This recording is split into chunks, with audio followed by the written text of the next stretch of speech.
to look back at the last Forge FC contest. Simply stunning stuff! And finally, their goal! Here is Match and Review. My word, what a rocket! With Anthony Urciuoli on the Forge Audio Network. Hello, Forge fans, wherever or however you may be watching and or listening. It's the Match and Review. Forge FC losing at Cavalry 2-1 the final. This match had everything as Forge's 6-match winning streak has come to an end. We will hear from Forge FC head coach and technical director Bobby Smyrniotis, as well as forward Jordan Hamilton, who had himself an interesting match. We'll also hear from the Cavalry side. We'll hear from Cantave, and we'll hear from Tommy Wheeldon Jr. A classic Forge and Cavalry match that wasn't decided until stoppage time. So let's get down to it here. Cavalry took the lead. It was Mason in the 7th minute. Here is One Soccer with the call. That he's settled into the CPL. Yeah, I think he's settled in. You know, you can see he's got quality, that's for sure. And he brings a different dynamic to the team. Oh, look at this. Joe Mason on the other end of a perfect delivery in behind the Forge back line. And when they need Mason the most, he steps up and delivers. The home side get the fast start again here at ATCO Field against the Cavs. Joe Mason, goal number 6 on the season. Adam Jenkins doing play-by-play. Forge FC giving up an early goal. Same thing that happened last time they played at Cavalry. Not what Forge wanted this time. Unfortunately for Forge, though, it went Cavalry's way. It was 1-0 early. Forge was able to come back in the last match against Cavalry a couple of weeks ago after giving up the first one. Not so fortunate in this one. Escalante had the assist on the Cavalry goal. Escalante was a huge factor in this match and a lot for Forge to contend with at times. Sometimes, listen, if we're going to talk about soccer ethics, for maybe lack of a better word, Escalante did a lot to maybe rub some Forge players the wrong way. There was some dramatics, there was some simulation, but I mean, at the end of the day, Escalante, he got the result that he wanted. Really strong game from him. So that first half, not the way Forge wanted to start. It was just, it just didn't look like Forge. They were late getting to some balls. They were late on some of the ball movement. It looked like they had some opportunities in the middle of the field. It just took that extra split second to make a decision. It would turn the ball over. Passing accuracy, not up to the standards we've seen from Forge FC. And at the end of the day, we're going to continue the scoring summary, but when you look at the final stats in this match, ball possession, nearly 60% in favor of Forge FC, but the shot attempts, 16-8 in favor of Cavalry. We talked about it in the match day preview, also in the 3 keys to the match. Cavalry is not a team that's going to do a lot of 1v1, getting the ball into the box and attacking in that way within a few feet of the goal. They're going to take long shots. They're going to try to work their set pieces. It's where the bulk of their goals come from. Cavalry just lets it go. And so the 16 attempts, now 7 made it to goal. Only 2 made it to goal for Forge FC. So Tristan Henry was busy. Now, it looked early that Cavalry was going to do a great job in taking the flanks away from Forge and force them to use the middle of the field. And Forge did, and it resulted in back-to-back corners. They finally got some sustained pressure at around the 10-minute mark. And then all of a sudden, Forge started upping their tempo and forcing Cavalry into some mistakes. I have it written down here, 13th minute, 14th, 15th. Forge was starting to pick things up a little bit and get a little more on that front foot. Cavalry, though, that high press was causing all kinds of trouble for Forge defenders and just for Forge to be able to get out of their defensive third. There are also some turnovers in that middle third as well. Cavalry was doing a good job. They had a game plan and they executed it. Now, Forge did start getting into that final third more consistently in the first half. It took about halfway through that first half. But when they did, there wasn't enough quality on their deliveries. They were getting opportunities to swing the ball in. Joignier had some chances. Borges had some chances. The fullbacks involved as well. Rama was, involved in everything in all three phases of the pitch. At the end of the day, the delivery wasn't quite where it needed to be. I don't know if Cavalry saw something and they were defending it well, but Forge had some trouble delivering their balls into the box and getting the ball onto some of the feet of their attackers. Now, Pasillas started the match. They went with the OG3, the Borges, Pasillas, Joignier trio to start the match. And Pasillas, if there's one thing, as great as Pasillas has been, and as his game starts to evolve, the one thing I think we need to see more of from Pasillas is his play off the ball and his runs and getting behind, and not necessarily always being that target man that needs the ball on his feet. And we know that he can certainly finish when he gets the ball in the dangerous area into his feet, and he doesn't need much time. But you want to see him kind of evolve the other parts of his game. Part of that is going to be his work off the ball, his work rate, and getting in behind defenders and making runs and making good runs and timely runs. Taron Campbell's a guy that works extremely hard off the ball, and that's kind of where you want Pasillas' game to get to. For a young player with all of the attention he's getting, international attention for Pasillas, that's kind of that one. If we're looking at a guy and the next steps he can take because he's evolved and developed so quickly, that would be the next step, as his work off the ball. And that part of that, a lot of that's just experience and playing and getting the coaching and looking at some of the veteran strikers on this club. The veteran strikers, by the way, we'll get to them in a bit because they certainly played a huge role in this one. To Cavalry's credit, they kept it going in the second half. They did not let it up at all. The game plan was still intact. And again, Forge was forced into some turnovers, some uncharacteristic turnovers where they struggled with some of the pressure that Cavalry had. Cavalry had a long layoff. I think they had 9 days in between matches, and they looked like Forge had the week too, but Cavalry just had just a jump in them. I mean, they're at home, they have their crowd there, so it's understandable. This was also maybe the most it was the most important match in Cavalry's campaign this season. So they needed 3 points in this one if they wanted to at least feel good about. This is a team that's been struggling a lot, and the slide. Not only can they stop the slide at home, they got to do it against their arch rivals. As much as both clubs want to play down the rivalry, it's clearly there. All right, a lot of substitutions in the second half. Now, Forge did a triple substitution here. Pasillas, Morgan, Joignier came off. Jordan Hamilton, Poku, and Campbell came on. This duo of Campbell and Hamilton, that is a load for any team to handle. And they made their presence felt because after Dominic Samuel was subbed on for Hojab Rapport, Samuel moved to center back, and it was Alex Hashinotti-Janssen that was bumped up to midfield. Jordan Hamilton, off an unbelievable ball, by the way. Again, Tristan Henry. Cavs have been looking good. They're on the front foot. They're pressing all over the pitch. First every ball. Forge is just giving the ball away cheaply at times, especially in their own half. Oh, it's Tristan Borges. Nice fake. Gets out of bite. Is Hamilton. His first for Forge. Excuse me. My goodness, this match. Jordan Hamilton, Jimmy, I need a drink. Take it away. It's amazing. It's typical Forge. Just when you think they're against the ropes, they're taking the punches, and they'll go down the other end and get one little opportunity and they'll punish you. Great play by Borges. Tristan Borges, amazing work, amazing skill inside the box. He delivers the Hamilton, who just, you could not have had a more perfect finish. And here's what I thought was interesting.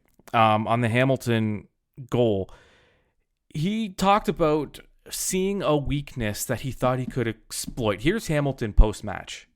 No, I think just watching when I'm on the bench, I like to observe the center backs because obviously that's where I'm going to go up top, right? And I kind of noticed Yao was getting fatigued, so I was kind of playing off his side a lot.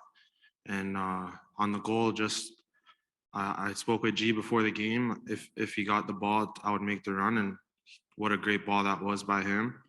And then really all I had to do was hold it up and wait for support.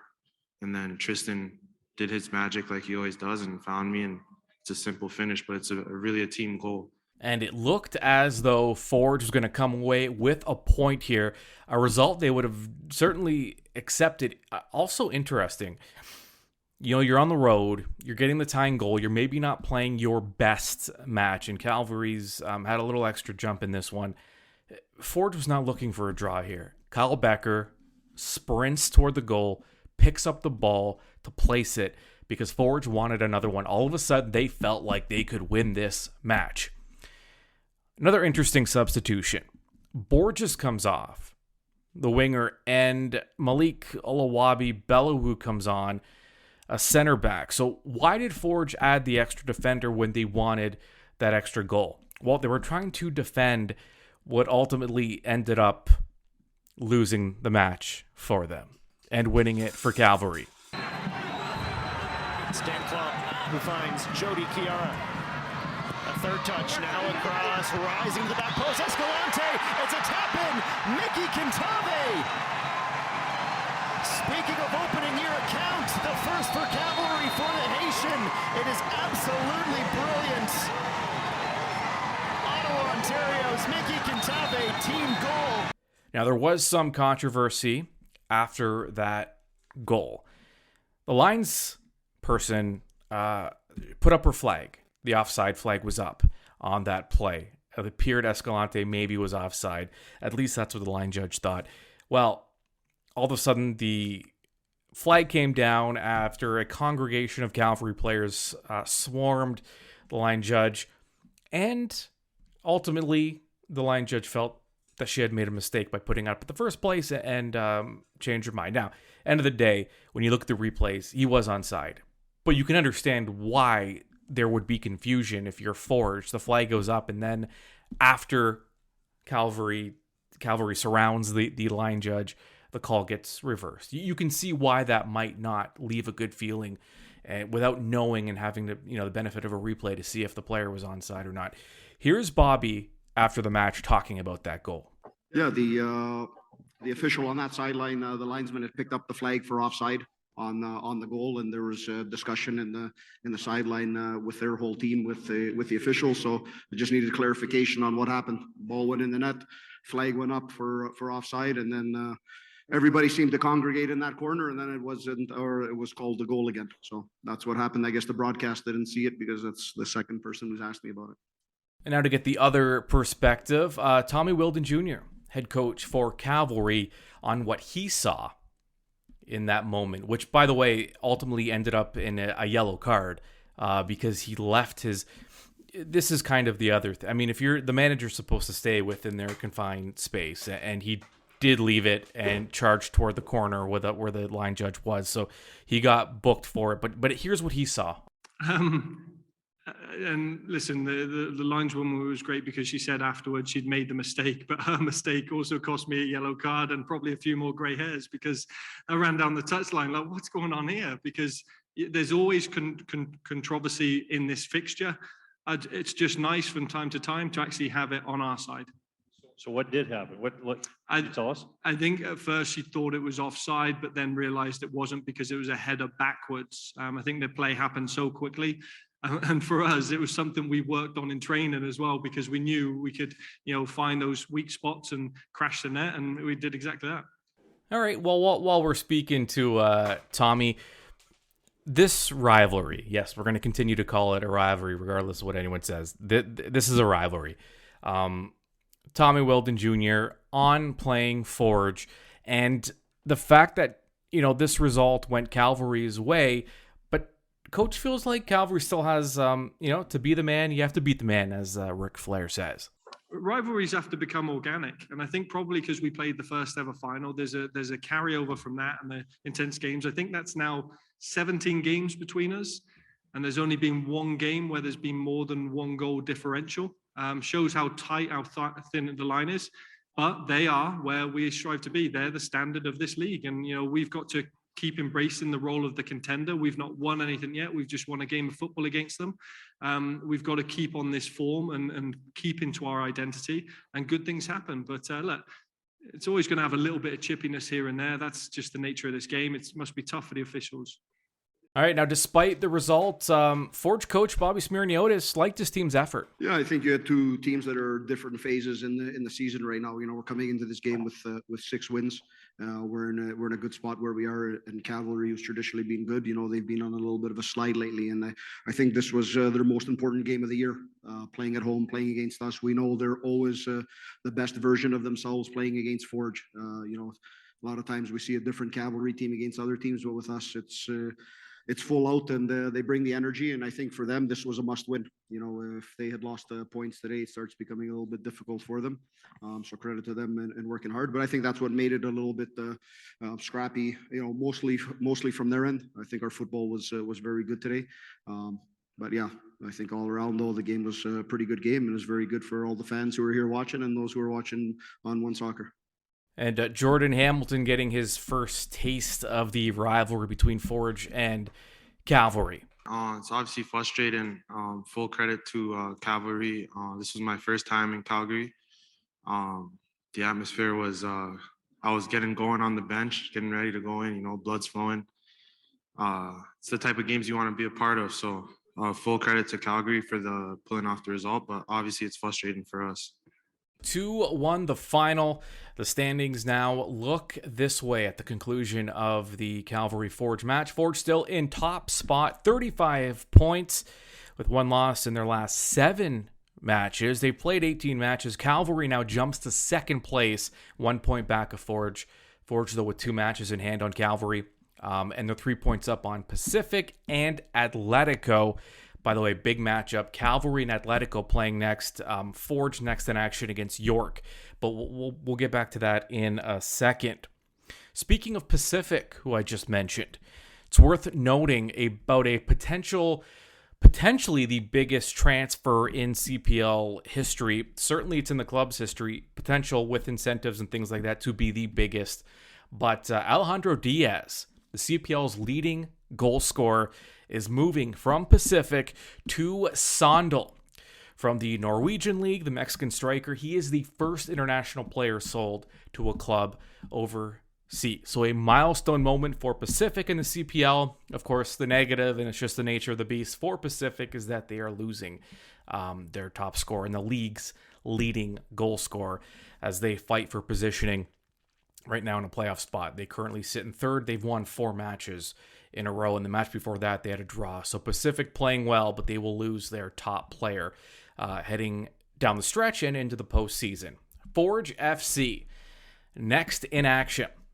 Not the 16th, as was originally planned. That match with Pacific being rescheduled because Pacific's playing in CONCACAF. So Forge, next in action, Saturday, August 20th, at home against York.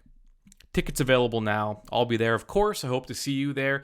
And check back however you get your Forge content, whether you subscribe on Spotify or wherever you get your podcasts, and on YouTube, as well as the Forge FC social media. I struggle with that every single time. Social media channels. Check it back. A lot coming up this week. We'll have Focus on Forge, and we'll have Behind the Beard. We'll talk to Bobby Smyrniotis this week, and we will preview that matchup, the 905 Derby against York United. I'm Anthony Urciuoli. We'll talk to you again. This has been Match in Review with Anthony Urciuoli on the Forge Audio Network. For the latest on all things Forge FC, subscribe on Spotify or wherever you get your podcasts.